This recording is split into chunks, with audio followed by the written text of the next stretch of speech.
Israel Hamas युद्ध को लेकर एनसीपी अध्यक्ष शरद पवार के बयान से घमासान मचा हुआ है। बीजेपी लगातार शरद पवार को घेर रही है। असम के सीएम हेमंत बिस्वा शर्मा ने जुबानी जंग में सुप्रिया सुले का नाम लिया है, तो उन्होंने हेमंता और अपना डीएनए एक जैसा बताते हुए बीजेपी को शरद पवार का बयान फिर से सुनने की बात कह डाली है। रिपोर्ट आपको दिखाते हैं।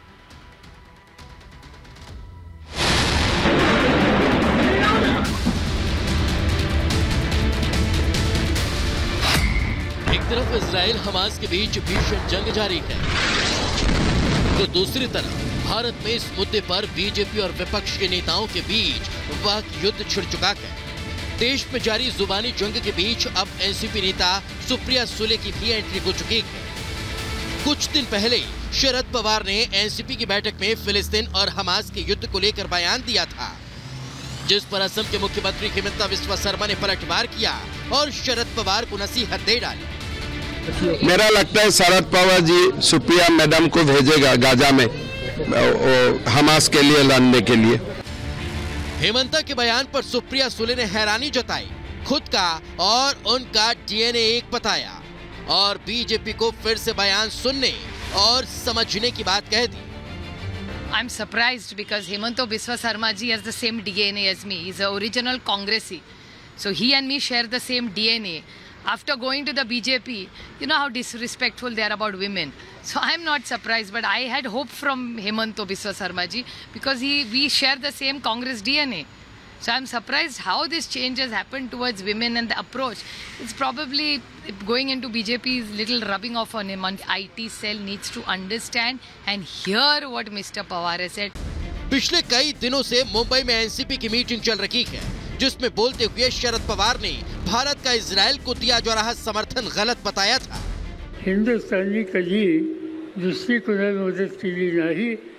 ज्यांची जमीन, ज्यांचे घरदार, त्यांच्या फाशीचे हा देश उभा राहिला। दुर्दैवानं पहिल्यांदा या देशाच्या प्रधानमंत्र्यांनी इस्रायलची भूमिका घेतली आणि मूळ मालक जे आहेत त्यांच्याकडे दुर्लक्ष केलं। शरद पवार की नसीहत पर बीजेपी के बड़े नेताओं ने उन्हें घेर लिया और बयान पर कड़ी आपत्ति जताई। नितिन गडकरी ने सोशल मीडिया पर पोस्ट कर लिखा कि शरद पवार के गैर जिम्मेदाराना बयान की कड़ी निंदा करता हूं। भारत घरेलू और अंतर्राष्ट्रीय स्तर पर सभी प्रकार के आतंकवाद के खिलाफ लगातार खड़ा रहा है। इजराइल में आतंकवादी हमले की पीएम मोदी की कड़ी निंदा वैश्विक शांति और सुरक्षा के प्रति हमारी अटूट प्रतिबद्धता का प्रतिबिंब है। शरद पवार जैसे वरिष्ठ राजनेताओं के लिए ये समझना जरूरी है कि राष्ट्र के हित और राष्ट्रीय सुरक्षा को कभी भी राजनीतिक विचारों से प्रभावित नहीं किया जाना चाहिए। विपक्षी नेता शरद पवार समेत सबके सब पैलेस्टीन के पक्ष में खड़े देखते हैं, कोई बुराई नहीं है, परंतु हमास के खिलाफ एक शब्द नहीं बोलते। तो देखता है कि उनका हमास के प्रति कितना प्रेम है, आतंकी संगठनों के प्रति कितना प्रेम है। और गाजा पट्टी की पूरी जो है वो हमास के द्वारा चलाई जाती है, उनका शासन है वहां पर। तो अगर जिनको बहुत ज्यादा आतंकी संगठनों से प्रेम दिख रहा है तो अपने प्रियजनों को गाजा पट्टी भेज देना चाहिए। समय लगेगा कि किस प्रकार का व्यवहार वहां महिलाओं के साथ किया जाता है और किस प्रकार का दुष्कर्म महिलाओं के साथ किए जाते हैं। सिर्फ गडकरी ही नहीं बल्कि केंद्रीय मंत्री पीयूष गोयल ने भी शरद पवार के बयान की निंदा करते हुए पोस्ट लिखा। शरद पवार जैसे वरिष्ठ नेता इजराइल में आतंकवादी हमले पर भारत के रुख पर बेतुके बयान देते हैं। ये बात बहुत परेशान करने वाली है।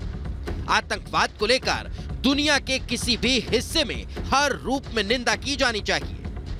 ये खेद की बात है कि एक व्यक्ति जो कई बार भारत के रक्षा मंत्री के साथ साथ मुख्यमंत्री भी रहा है, आतंकवाद से संबंधित मुद्दों पर इस तरह के लापरवाह विचार रखता है।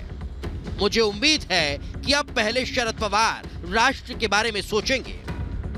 मुझे लगता है कि केंद्र सरकार ने खुद स्वयं प्रधानमंत्री ने एक भूमिका एक्सप्रेस की है, इजराइल को सपोर्ट किया है।